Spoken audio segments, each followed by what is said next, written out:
was this panel with City Councilor Quentin Zondervan, who's been quite a leader on both environmental fronts and energy and sustainability.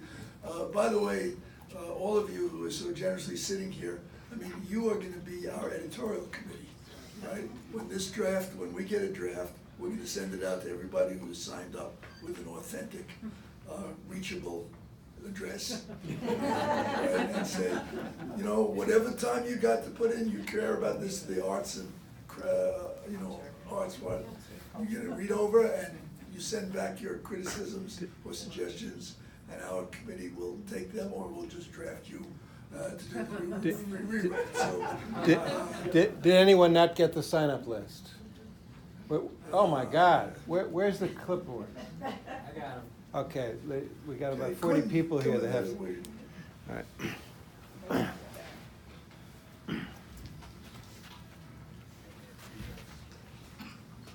Hello, can everybody hear me okay? Yes.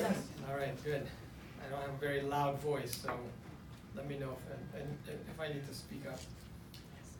So I get to talk about the solar panels and the electric vehicles, and everybody's going to go to sleep, right? No, I want to talk about people.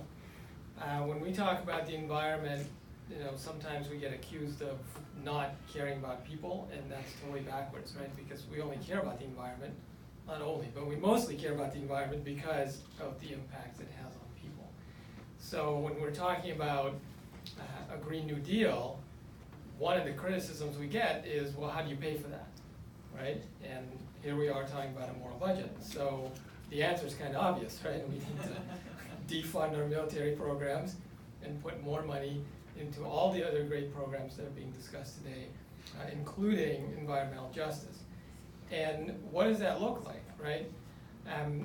It's easy to talk about we need subsidies for solar panels and for electric vehicles and so forth, but that's not environmental justice, right? Environmental justice is really being intentional about helping and uplifting communities that have been historically impacted by our lack of justice in where we site power plants and fossil fuel refineries. And even here in Cambridge, how many people know that we have environmental injustice right here in Cambridge? Some of you do. We have Jerry's Pond in North Cambridge, right? Contaminated site. It's been fenced off for decades, and it is inaccessible to people living in a neighborhood that is primarily asphalt, right? So here's a green space opportunity that's unavailable because of environmental pollution.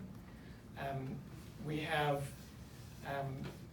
the courthouse, which is full of asbestos, right? And we just had a vote on that. That was an opportunity for remediation. We have climate impacts, right? The city, at my urging, back more than 10 years ago, began looking at what are the impacts of climate change that we're going to be dealing with. And they came up with heat and flooding, right? Those are the big two. Well, guess where most of those impacts are going to be? In the poor neighborhoods, right? And one of the main mitigating factors, one of the main ways to help protect people from heat and flooding is tree canopy. Well, guess where we have the most tree canopy? In the rich neighborhoods. Where do we have the least canopy? In the poor neighborhoods, right? So there's lots of environmental injustice, and it's not always apparent to us, but there's a lot of opportunities to address it through a moral budget. So what does that look like in Cambridge? So last year, in the spring, I was invited to participate in the tree planting ceremony in the port. And it was very cute, right? The elementary school kids come out and they all get little shovels and they get to add a little bit of dirt to the little maple tree we just planted in the park. And it's a wonderful event.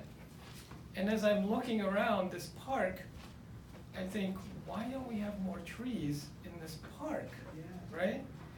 And so the arborist was right there, so I said to him, hey, why don't we have more trees here? He said, well, this park was designed before I came, I don't really know. And there's some decorative little trees in the playground, and shouldn't those be like massive oak trees shading the playground so the kids can play? long story short, the city planted 16 new trees in Greenwoods Heritage Park this year, right? So that opportunity had been sitting there for years, right? And people are not looking enough at those opportunities to do justice. So in 2016, we had the second Cambridge Climate Congress, where we brought the whole community together to talk about what does climate change action look like in Cambridge. And we came up with 3 themes that we need to focus on: conservation, adaptation, and restoration. So let me explain a little bit what those mean. So conservation is what you think about traditionally in terms of conserving energy use, doing more renewable energy, things like that.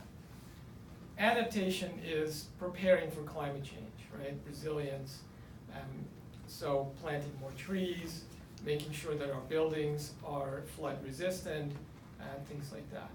And then restoration is using the power of nature to restore the climate to a safer level, right? So trees, as they grow, and plants take up carbon from the air and they put it into the soil. So if instead of deforesting, we were reforesting, we would actually begin to heal the atmosphere and begin to restore the climate. So in all those 3 areas, there are opportunities for justice, right? So if we look at renewable energy and energy conservation, lots of job opportunities there. I voted against the school budget this year in Cambridge because it doesn't address the racial achievement gap, and it doesn't mention climate change even once.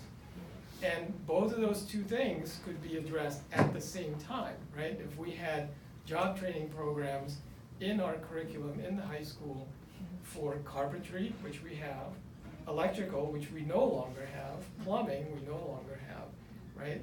Those are all areas that we could be investing in that would prepare our youth for the jobs that we actually need in the future to respond to climate change, right? Adaptation.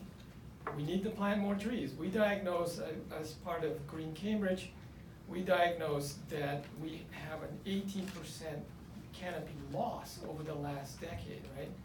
That's mind-boggling. I mean, just at the moment where we need to be expanding our tree canopy to protect ourselves from climate change, we're actually doing the opposite. So fortunately, we were able to diagnose this problem and to start doing something about it. So again, lots of job opportunities, teaching kids how to become arborists, how to plant trees, how to maintain trees, how to take care of them. And then restoration, again, lots of job opportunities. Turns out a lot of it in the city has to do with stormwater management. There's a lot of job opportunities in there that we could be funding the training and preparing our youth for those jobs. So that's just a very quick high-level summary. I look forward to the discussion. Thank you.